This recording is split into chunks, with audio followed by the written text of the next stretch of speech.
Kan hoy din script writer je ani mana kan zo ele script writer ma zum yi ani KUMAR NAOREM mana director na Mangal Laisram pasoi de producer di producer do moy adu moy anin do moy ma anamana ma man put no way actor di kana kana na main role main protagonist aduga female protagonist kana kana hoy din actor se main character je sida hasi yauri ba je sijina mana hero ne ba main character mana hoy adu aina villain gi lo loy ba sigi web series gi hoy ming hai bi ba ya ba ai na tom thin aba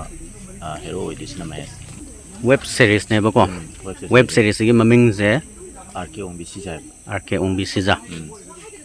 okay adum kuidana thadorani 70% loisila yam deba namdo okay MU gi manak sin da namga do sin je kya mu oini na khalle sam brother na sindi college ka thoka sin to gi ko sindi dum yam ne ba ado ngasi go ni wande de puna loisam ne sindi de puna loisam ka de ni ngasi go maka ta bade sina san pasoi ro ma sana namdo MU gi later ba ko later okay villain gi role waraga mai pak na low riba character do da pamjana mai pak ta ya de khalaga low birambo oi doini aduna hai riba role se da dum mai pak na mayamna sakhang na ba villain ama oina hai tare adumai na sakhang ba character ama puraga chatpa ngamba adumai na tawge khanba sing do fazana focus pira kanda character do ga susin na story line ga susin na dialogue to fazana tawba ngamba oi biu haina amjare yam chawga role ne ba villain na low do ris do film web series da ko do mai na le heroine maming di kari kamai le ya heroine maming Victoria Victoria namon khabi de gi ano bo oi de ra hana gi ano ba se hana mamang da ma kungre ana kamani su boy din okay hoi adum work to min na ba di pun min na ba di dum ngai ra mani ko artist ning ya no boy tar ga jine adum punna yam nungai ba haitare hona minara ga maga asoi dum takna ga ne tana du nungai ba dum tokna ba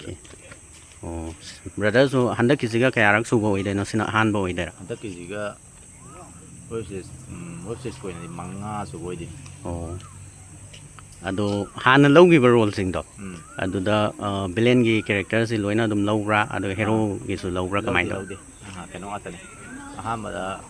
no gi sing do anamana hero ngam to wai gi ba handa kisina ahan mane na pialo dis okay handa kise dum yam challenging oini hana low ra na tragana dum adjust to wada waroi hana khanbra kamai khalle wadi waroi ne khalle amar maram di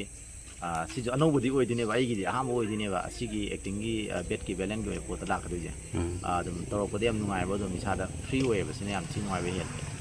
hero gi pot gi di be sa gi hen wai okay ahan ba main protagonist oina low hi ba se web series ngak to oi doira web series oi ado maming haifet pan ba ya ra kamai han ba gi web series se musi na ma to gi atai ma pung phar da ban si ba thorani ge gam sa mathang lai gare atai ona balang dai ado web series film da di ani khakang ni han yaudri hapu gi mondrang ana maga atuga kainoga handa ki sar gi medam thiru siga ani ka tangai ri film gi oina di ado di supporting role ngata ne di menam tan sister gi role dina kari role no aduga kamai to wono do I supporting lead hai ga supporting role je sigi handak yauri bo web series se sina ahan bo oi doira sister gi je kaya rak su bo oi dena adu sina mangarak su ba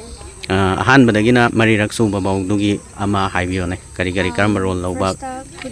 kudol da su du heroine thai adagi nu mapum pha draba nu shiba du sumen ꯑꯗꯩ ꯁꯤꯈꯥꯅ ꯑꯃ ꯂꯩꯌꯦ ꯑꯗꯨꯁꯨ ꯑꯗꯨꯅ supporting ꯑꯗꯒꯤ ꯑꯗꯒꯤ ꯑꯃꯅ ꯀꯩꯅꯣ ꯑꯃꯁꯦ ꯑꯇꯩꯗꯤ ꯐꯤꯂꯝ ꯑꯣꯏ ꯃꯥꯜꯂꯦ ꯑꯃꯅ ꯀꯩꯅꯣꯒꯤ ꯑꯣꯖꯥ ꯁꯨꯔꯖꯤꯠ ꯀꯥꯡꯖꯝꯒꯤ ꯐꯤꯂꯝ ꯀꯨꯊꯤꯅ ꯑꯃ ꯊꯥꯗꯣꯛꯇ꯭ꯔꯤꯀꯣ ꯑꯗꯨ ꯑꯃ ꯑꯗꯒꯤ ꯃꯤꯁꯣ ꯇꯤꯚꯤꯗ ꯁꯨꯝ ꯀꯩꯅꯣꯁꯨ ꯇꯧꯋꯦ ꯍꯣꯁꯇꯤꯡ ꯀꯩꯀꯥꯁꯨ ꯇꯧꯋꯦ ꯑꯇꯩꯗꯤ ꯇꯧꯗꯦ ꯑꯣꯀꯦ ꯍꯣꯏ ꯍꯟꯗꯛꯀꯤ ꯔꯣꯜꯁꯦ ꯑꯗꯨꯝ ꯃꯥꯏ ꯄꯥꯛꯅ ꯑꯗꯨꯝ ꯁꯤꯁꯨ ꯃꯃꯥꯡꯒꯤ ꯑꯗꯨꯃꯥꯏꯅ ꯃꯃꯥꯡꯒꯤꯁꯤꯡꯗꯨꯁꯨ ꯑꯗꯨꯝ ꯃꯥꯏ ꯄꯥꯛꯑꯝꯒꯅꯤ ꯑꯗꯣ ꯍꯟꯗꯛꯀꯤꯁꯤꯁꯨ ꯑꯗꯨꯝ ꯃꯥꯏ ꯄꯥꯛꯅ ꯑꯗꯨꯝ ꯆꯪꯁꯤꯟꯕ ꯉꯝꯕ ꯑꯣꯏꯕꯤꯌꯨ ꯍꯥꯏꯅ ꯁꯤꯁꯇꯔꯒꯤ ꯃꯥꯏꯀꯩꯗ ꯊꯝꯖꯔꯤꯀꯣ ꯑꯩ ꯃꯤꯡ ꯐ꯭ꯂꯣꯔꯦꯟꯁ ꯈꯣꯏꯔꯝ ꯂꯩꯐꯝ ꯑꯩ ꯂꯪꯊꯕꯥꯜꯗꯩꯅꯤ ꯍꯧꯖꯤꯛ ꯀꯔꯤ ꯍꯣꯠꯅꯔꯤ ꯑꯩꯁꯦ ꯑꯇꯣꯞꯄ ꯍꯧꯖꯤꯛ ꯁꯨꯝ ꯀꯩꯅꯣ ꯇꯧꯔꯤ ꯀꯝꯄꯅꯤ ꯃꯆꯥ ꯑꯃꯗ ꯌꯥꯎꯔꯤ ꯊꯕꯛꯀꯤ ꯑꯣꯀꯦ एजुकेशनल क्वालिफिकेशन कमाइन तौर ग्रेजुएशन लोरे करी सब्जेक्ट लोइबो ओइदेन ऐसे सोशियोलॉजी दा कॉलेज से डीएम कॉलेज दा ओके थैंक यू सोंग गिजना हौजिक हीरो गे हीरोइन गे सिन